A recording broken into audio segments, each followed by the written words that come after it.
G'day everyone and welcome to another Down Under Centre Migrating to Australia podcast. My name's Wes Sam and today I'm joined by Kieron Broad. So Kieron, welcome buddy. Hello, thank you.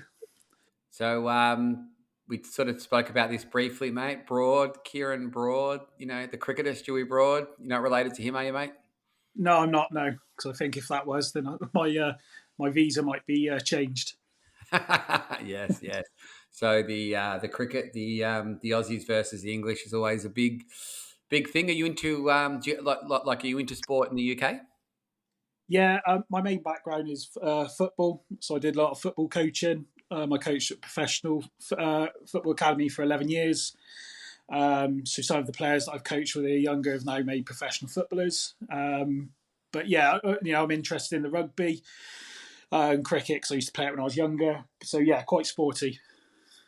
Any of the guys you taught, are they getting paid like millions and millions of dollars every second of their life for kicking around?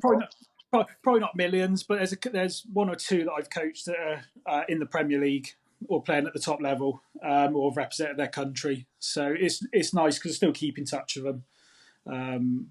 So yeah, no, it's nice, especially when you start coaching when they were 10, 11. So they've made that progression all the way through.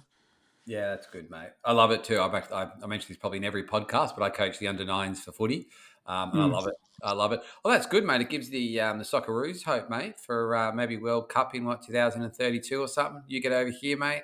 Start training up a few of the younger ones. Give us a chance. Oh, I'll try my best. Try your best, good man. So, mate, look, you're joining us tonight just to chat about where you're at and everything like that. In your journey. So you're coming in from the UK. You're not in Australia yet. No. You're married to Rebecca, who's a secondary teacher, and you have two children that are going to be joining you guys. So how old are the kids, mate?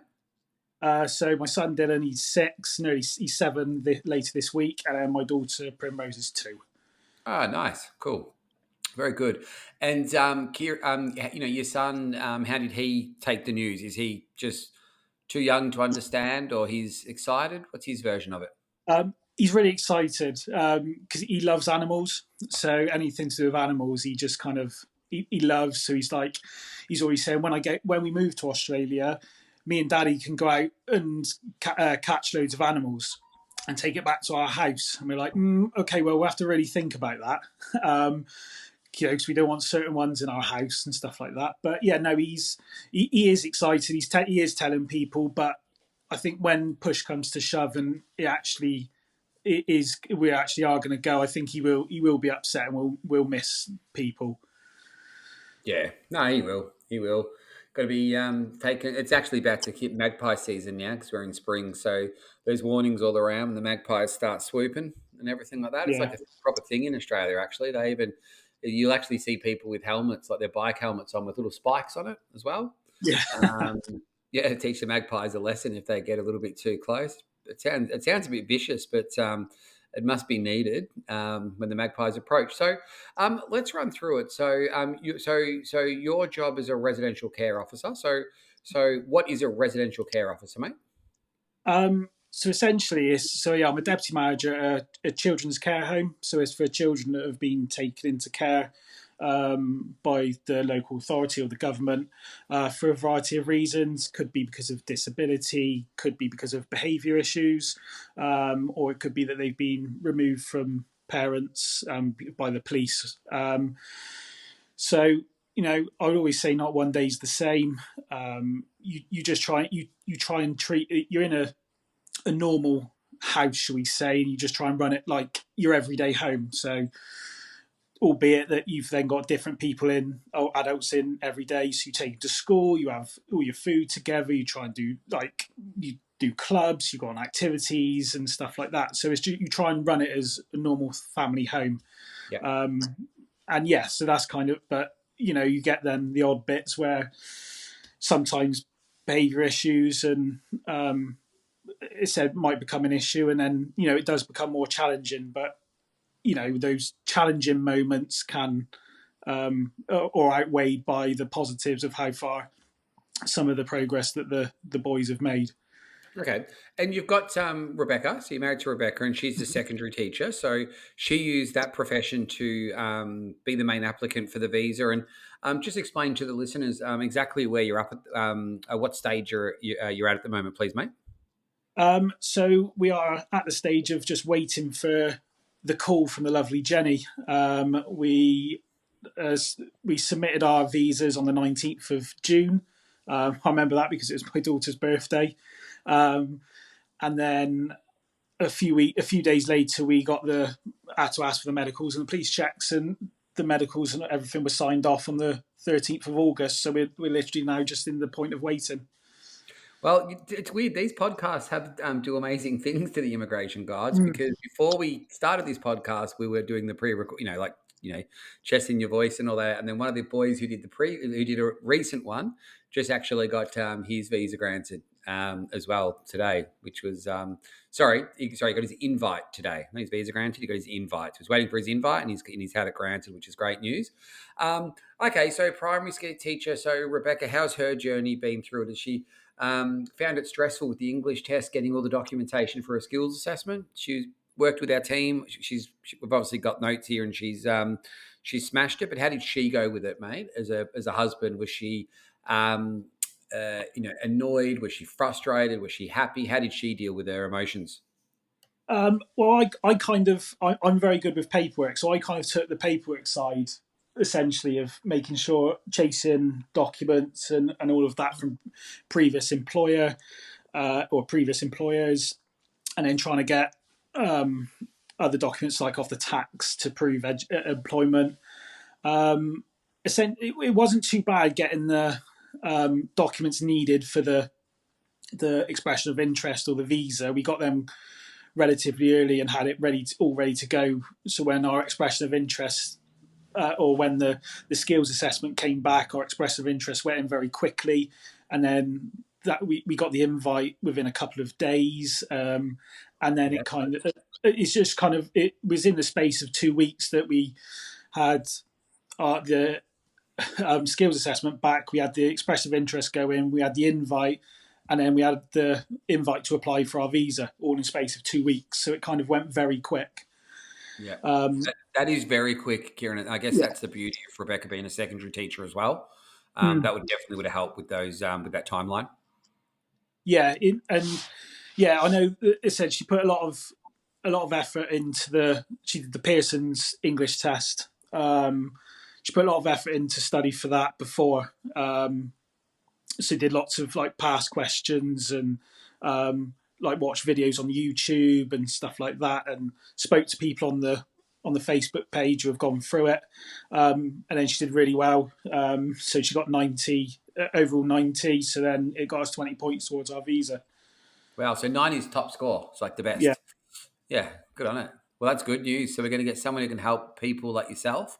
Sorry, going back to that. All right. Well, obviously you're at that stage with the visa. The job you're doing in the UK now? Are you? Is that what you're going to do when you get to Oz? That's the plan. But yeah, so I think that the primary one we get Beck to probably get the job first because the secondary school teaching, and then I try and fit stuff around her job and obviously the kids with school and childcare and stuff like that. Okay, so that's the plan. You're sending Rebecca Yeah. to work when you first get here. You look after the relocation, the sort of arrival, get the kids settled, and do all that. And do you have like a plan, like in your mind? Obviously, we've got no visa grant at the moment, but let's say the visa gets granted tomorrow. When would you be looking to move to Oz? Well, we kind of said, or we've earmarked for a while that we didn't want to go until kind of October 2025. So kind of we didn't want the call yet. We wanted it a bit later, just obviously for the year to activate it. But so that's kind of the plan we would go forward, aim for anyway. What's the strategy behind that, mate? I think it was mainly just to do with schools for Becky's job and stuff like that. So it helped with going into or looking to apply for a job. And plus, also then it means that Dylan, our son, can have it's not his last birthday in a few days' time here, so he has another birthday then. Yeah.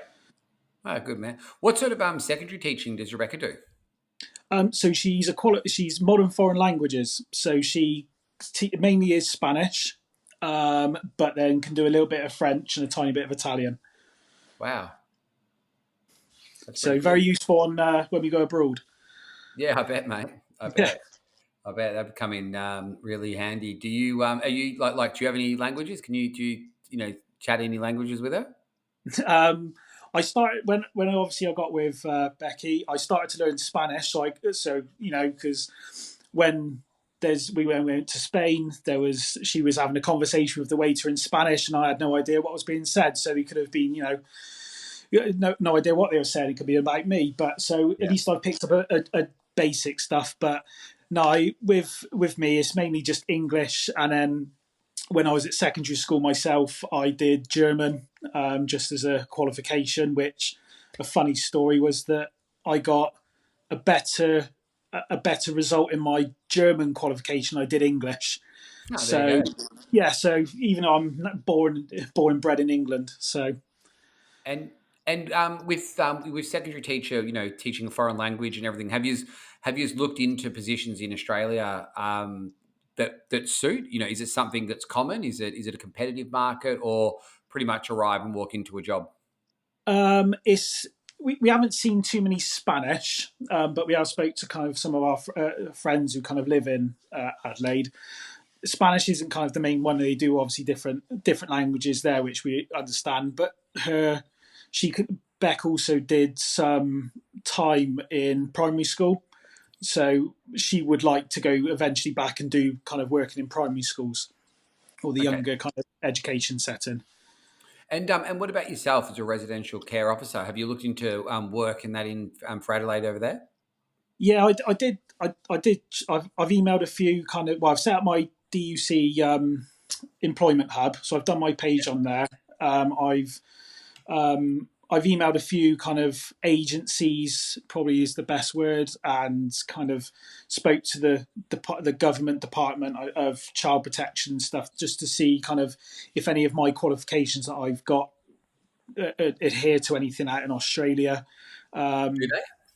um, Apparently not. No, I was only worth 5 points on the visa, which is just because my passport. But even though I'm in management level here, I would have to start again when moving to Australia, which is fine. Even for a job though, like the transition into a job, not for a skills assessment, but the transition into a job, Kieran, you know, qualification wise, would it be okay? Yeah, it should be fine because I've had I've worked. I would just have to have the probably more enhanced police checks, Yeah, as extra the ones that we've had with regards to for the visas and stuff like that. yeah. But yeah, no, it should be fine because obviously I've worked with children for about 15, 16 years because me and Beck met in a secondary school because I used to work in a secondary school as a head of year.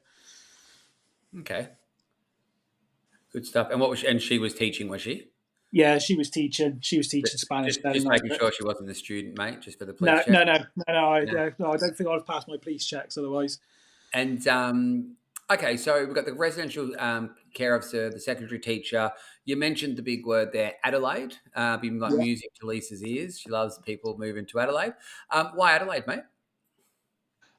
So our friends kind of emigrated out there. So there's three of us that have been best friends since year five in primary school. So when we must have been about 10, 11. And we've remained in touch. And they moved out to Adelaide because he had some family out there. And we went to visit. We went out for a holiday and visit them December 23. And my wife just kind of, or Beck, fell just in love with the whole kind of the whole place, the how kind of the Australian way is very more relaxed, and that the children could be more could be children for longer, and it's just more family orientated. And yeah, because I probably would have liked to have gone to Australia, but never thought it was an option because my wife was so close with her family. But so that became a bit of a surprise when we were out there that she said that. How did she go with the kids and that? Obviously, telling the family if she's close with them. Are they sort of Bit resentful, Kieran, or they're happy for her to fulfill her dreams? Um, that they're happy. She said, obviously, it's not ideal that then that they would have their grandchildren or son or daughter, like daughter, and that over the other side of the world. They prefer them all to be close by in one country, but they understand why we're doing it and our reasons. And yeah, fully supportive. How did you tell them, mate? How did you go? Like, at Um, what point did you tell them the first question? Like, at what point of the yeah, process did you say it we're was doing it? quite early on. So I think we started the process in February. So we came back mid-January. So yeah, I think we told them when we were just having the initial meeting with Jenny, so quite early on, that we were just going to explore our options to see. What, this year, Kieran? You told them the start of this year. Yeah, Geez, you've smashed this whole thing, yeah, mate. We're yeah. only It's in it's, lit- September. it's literally gone so quick. That's unbelievable. So that's not too much time for people to know. If you hear our other podcasts, mate, people have been Yeah. waiting, years and that. Well, it took them years. I know we had the pandemic that stopped them. So I guess it's going to be hard for you to manage their their emotions. Have you guys Mm. spoken about how you're going to deal with it, or is your family fine and everything like that? Well, yeah, they're all obviously they'll be sad for when it goes, but like I said, at the moment, it's just a waiting game. So we just don't know how long it's gonna be, whether it's gonna be, you know, tomorrow, next week, month, a year. So we're just kind of making sure that if it's like a birthday or a get together, we're just making sure that we're just enjoying every moment of it, just in case it could be the last time that we're all together. Okay. Um, And you mentioned that you guys came over and you caught up with your mates. yes. And was that the first time you've ever been to Oz? Yeah, it was. Yeah, And how long were you here for, mate? it was just under 3 weeks. Yeah, nice. And any particular area of Adelaide that you were at, or where you're planning on moving to? So we really liked like the kind of suburbs area, and it was like Hallett Cove. So it's just outside of the city centre. It just reminded me of the when we first arrived. It was like Neighbours, the program Neighbours. It was just reminded me of that when we were driving through the suburbs. Yep. Yeah, it's so interesting, isn't it? I really enjoy doing the podcast because I love to get people's thoughts of this next question. But what's life going to look like for you guys? So, where are you living at the moment? Whereabouts in the UK are you from? So we actually live in Wales. So we in a place called Barry. So it's Ah, just outside Barry. of That's like the famous Barry. That's not Gavin. Barry from Gavin and Stacey, is it? It is, and they're currently the hill is just our street or our house is just off the main hill that where they're doing all the filming at the moment. Wow. Wow, there you go. Gavin and Stacey are massive over here. Like, Oh, okay. yeah. It's really, really good. It's really, really good. There you go. That's my commentary of it. I give it five potatoes, but no, Yeah. it's quite popular over here. But you obviously don't have a Welsh accent. So No. whereabouts were you from? I'm in Bristol, so I've Bristol. come from England, so just the other Okay. side of the bridge. Is your partner Welsh?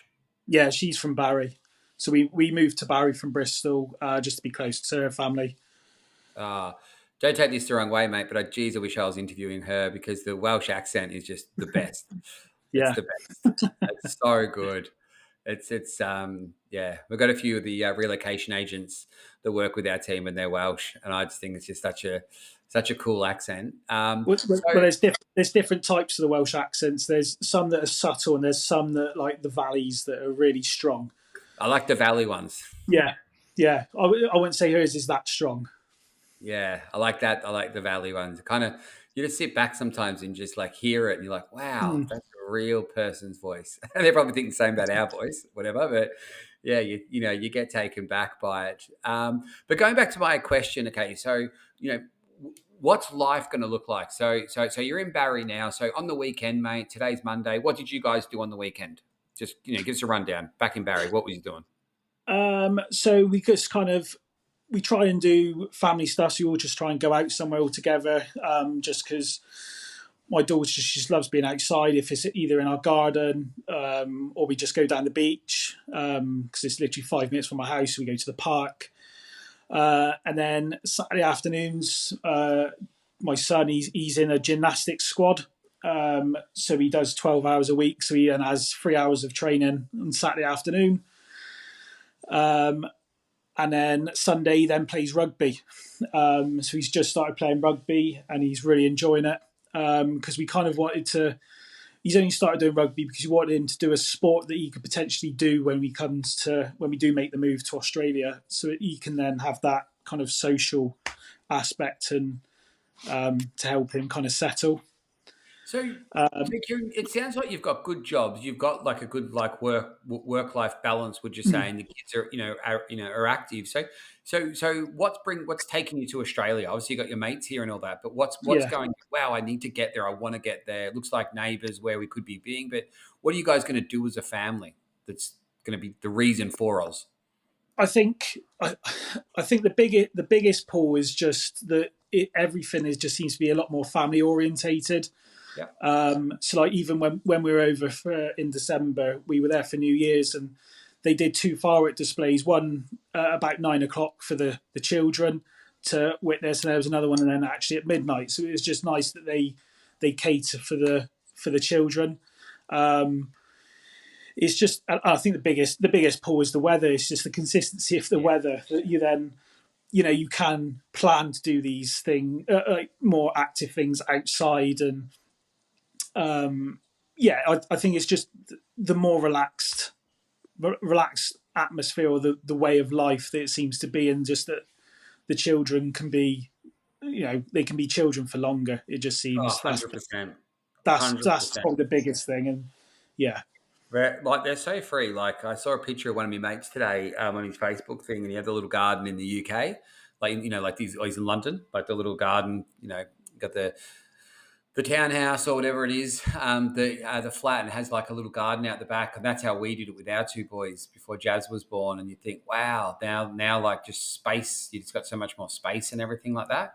mm. They couldn't be doing the sport and doing what they're doing in that sort of garden. So it's very, very different living. So I can see where you're coming from there. Obviously, weather, is always a factor. What about financially, mate? Is it something that you guys have looked into with two good jobs over there, comparing to what you'll be over here? Was a financial part of it any reason to make the move? Yeah, I think there's elements of it. Is kind of there's some parts of it are the same or similar.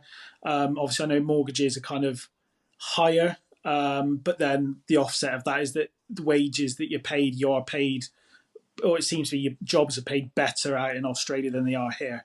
Um, so it does kind of offset those extra costs. But yeah, Are you it just renting or got a house at the moment?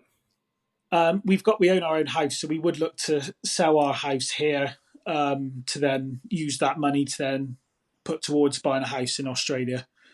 Okay, yeah, yeah. So I think that's very common. Get on the property market Mm. when you get here, because once you do that, rent's pretty much the same as mortgage. Really, let's be honest. Yeah, Um, yeah.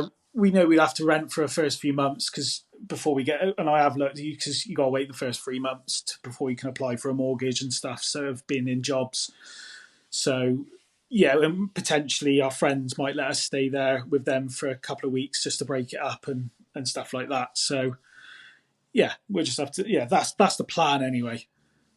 Yeah, I think what's good. I think when with this podcast is you kind of want to, you're not in a huge rush, if you know what I mean. You're Mm, sort of like, okay, if it happens by next October, next year, that's fine. So we want the call from Jenny, but if the call come from Jenny, mid October, end of October, that's absolutely fine because then we've got mm. the 12 months. So I think that takes a lot of the pressure off. Have you got like a to do list when the visa gets granted? Are you like like obviously you have the emotional side, you get all excited, but have you got a to Yeah, do list or anything? um, yeah. So kind of the main bit at the moment is obviously my Becky has her own baby sensory business, so she's just looking to sell that at the moment. So that's kind of what we're looking to do.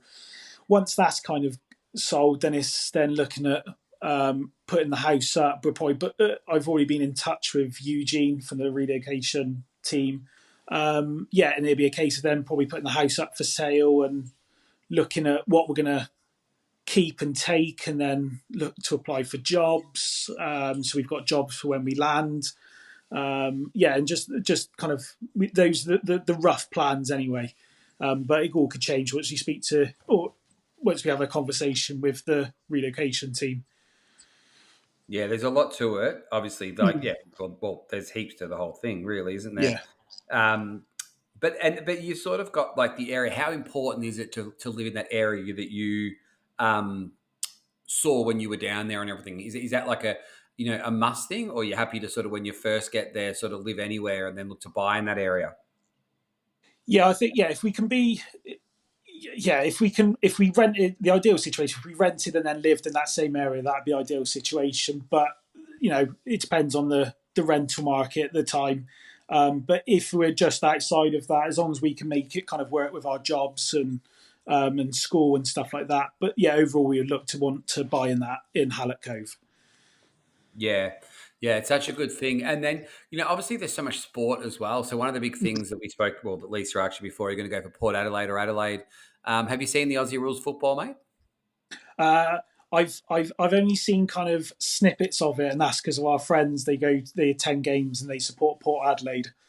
Yeah. But once you get here, you'll just see if you're into sport, and it sounds Mm. like you are a lot, and you've coached it and you've done that, you'll see just how big Australia's own game AFL is, especially in like Victoria, South Australia.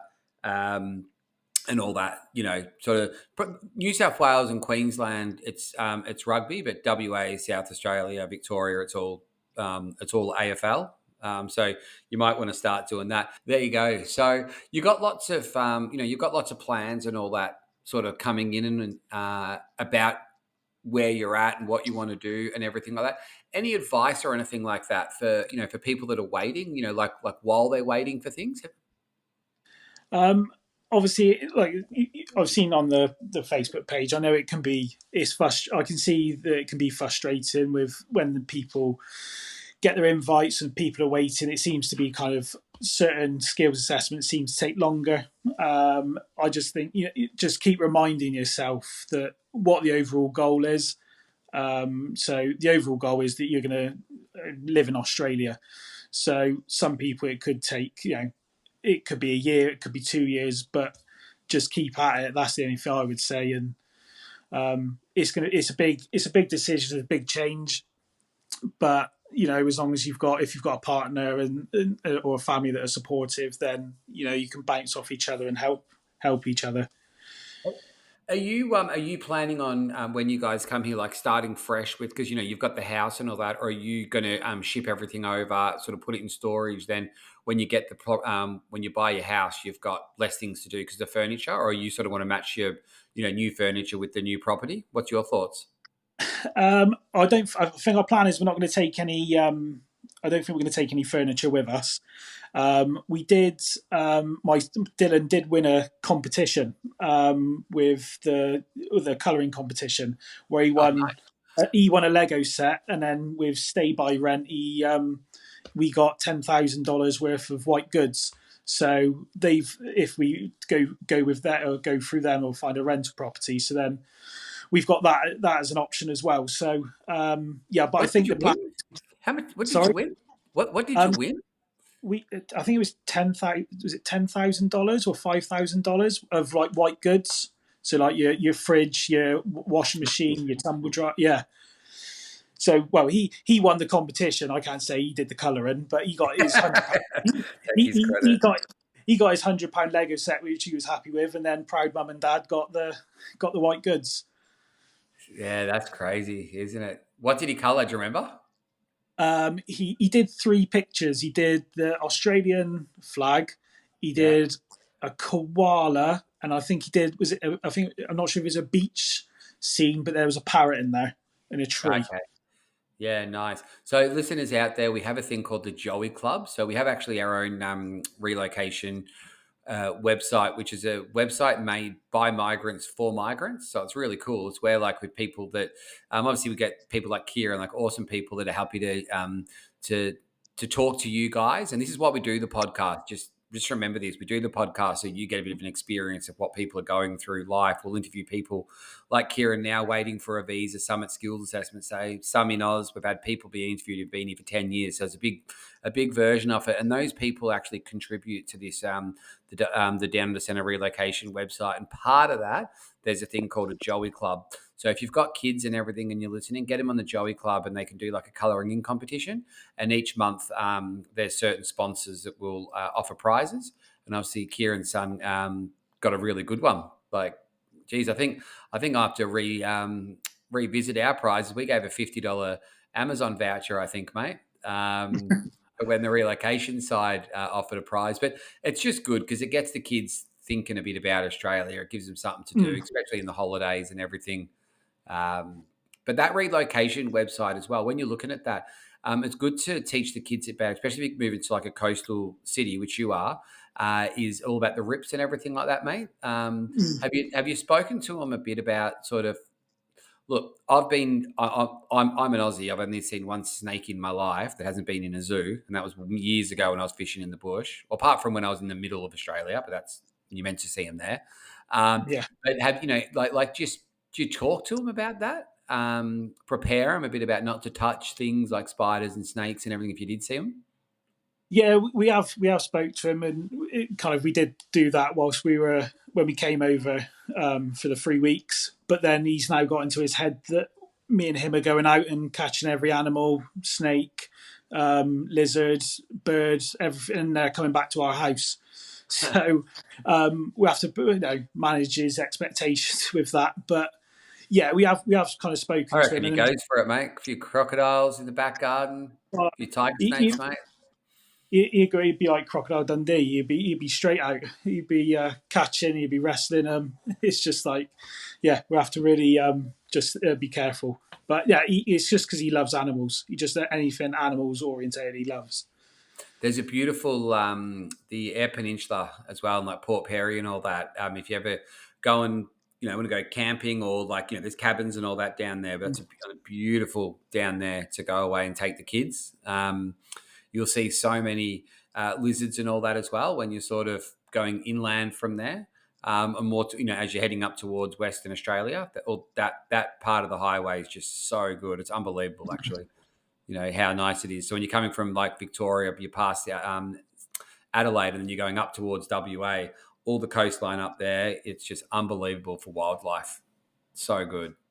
Yeah, even to the point, when we were just driving back to the house, where our friend's house, and there's just see all the wild kangaroos. He's just then, oh, we got to stop and we got to get out and watch them.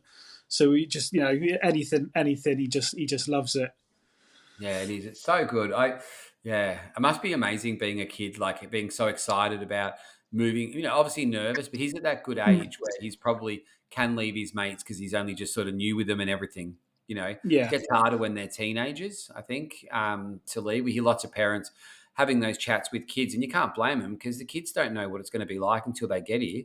And then once they get here, it's be hard, mate. Like it's challenge. It's like migrating to Australia, Kieran, is probably the biggest thing that you and your family will do in your life. Do you feel that's a fair statement? yeah, it's yeah, 100%. It's something that we said that if we're going to do it, we'd rather do it now whilst the children are young, Yeah, and not have any regrets that we didn't try. yeah. Because you seem really calm and collected about it. Like it's like nothing is going to phase you. But do like if you said you could have any concerns about the move, what would you say your concerns would be? Even like a few of them. Like what are you anxious about? It's just like again, it's all the stuff that I'm 34, and everything you've known and grown up with. This then is just going to completely change. You're going to have to just start again, completely Yeah, start again, even to the point of like, oh, I'll just nip to the shop just to get something. Oh, hang on, I've now got to sat nav the local shop and go here, and where's the best place to go for this, and but yeah, I would say that's probably it's just the starting over again and the unknown because I would like to, or the ideal again situation is to have jobs lined up for when we go, yeah. because I know it could be difficult and stuff like that. So that would just probably be a big load off the mind just to make sure that we've got something that we're going straight into. And if you couldn't, have you got like a period of time where you can be like, all right, we're not working, we're fine to survive? Have you got like a Yeah, period of time? yeah, we should be. So it would be all kind of all hands go to try and to have the interviews and to try and get a job offer. But I've always believed that everything happens for a reason. So if you didn't get it at that time, maybe that it wasn't meant to be. But then there's something better around the corner. So that's kind of my stance anyway. Yeah, it is. It's so hard to work out. It's a bit of a chicken and egg, isn't it? Because you've got to work Mm. out roughly where you want to live to work out where you want to work.